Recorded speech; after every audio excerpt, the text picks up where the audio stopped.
Hey guys, welcome back. It's Tamara, the Financially Savvy Chick. So I'm going to read an article to you guys that's titled, Americans Have Lost $4,200 in Annual Income Under Biden Administration. I'm not surprised about this. Unfortunately, there are a lot of taxpayers right now that's having to pay back a portion or all of the child tax credit that they received because they weren't supposed to receive it. And to me, it's like you didn't even opt in to receive it. It was just given to taxpayers, right? And now when you go and file your taxes, you learn, oh, I didn't qualify for this, but you gave it to me, and then you have to pay it back on top of interest. Talk about sinister. Okay, I digress. All right. So in the article, it says, in total, Americans have lost the equivalent of $4,200 in annual income under Biden admin, according to Washington, D.C. based think tank.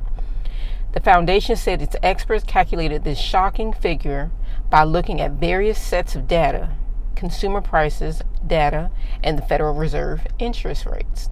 Consumer prices have risen 12.7% since January of last year, much faster than wages, which foundation analysts say have lost the average American worker $3,000 in annual purchasing power. Meanwhile, the Federal Reserve's tighter monetary policy to combat inflation has meant that interest rates are rising, resulting in increased borrowing costs on mortgages, vehicle loans, and credit cards. This Heritage Foundation analyst says has reduced the average American's purchasing power by another $1,200 per year. Simply put, working Americans are $4,200 poorer today than when Biden took office. And this was said by E.J. Antoni, a research fellow in the regional economics with the Heritage Foundation's Center for Data Analysis. This financial catastrophe for American families is the direct result of a president and Congress addicted to spending our money, combined with the Federal Reserve compliantly enabling this addiction by printing more dollars. Washington recklessly spent trillions of dollars it did not have and paid for it with newly printed money, causing rampant inflation that has destroyed people's purchasing power and jeopardized Americans' financial futures, Antoni said. So it's like we're heading to a vicious spiral. The research fellow also took aim at the Biden admin and Congress for continuing on the spending spree and allowing the Federal Reserve printing presses to roll instead of correcting course over a year ago when inflation began rising. Inflation was at 1.4% when Biden took office in January of 21. Heritage Foundation analysts noted that the average American worker's real annual earnings increased by $4,000 under former President Trump's low inflation economy. We're in a vicious spiral, but it's one of Joe's. The Democrat-controlled Congress and the Fed's own making. Yeah, I could agree to this to some extent. I feel like I had more money under the previous admin than this current admin.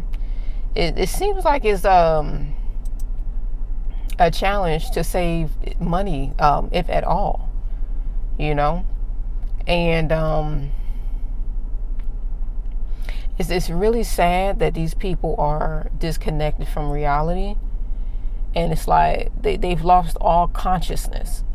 Like, it's like they don't have a conscience, They don't have a conscience as to how it's impacting everyday hard-working individuals, Okay, I'm going to get back to the report.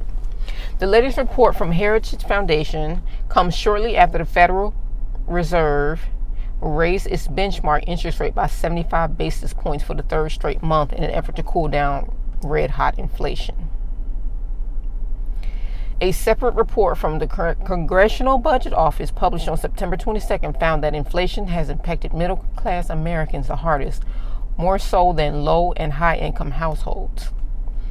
Fed Chair Powell said shortly after the decision to hike rates again that there is no painless way to bring down inflation, while noting that achieving a soft landing will be very challenging.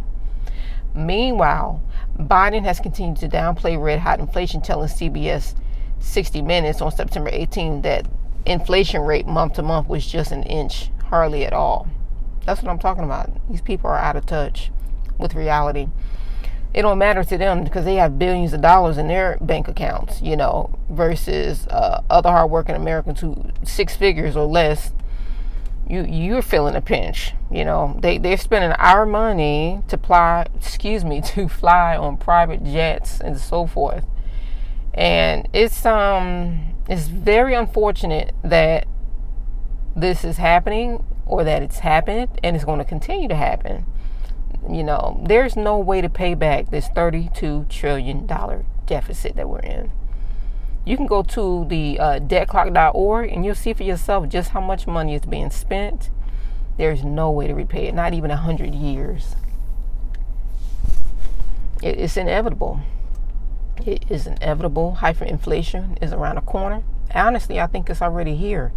Because every time I go to the grocery store, and I'm talking about not on a weekly basis, but sometime on a daily basis, the prices are increasing.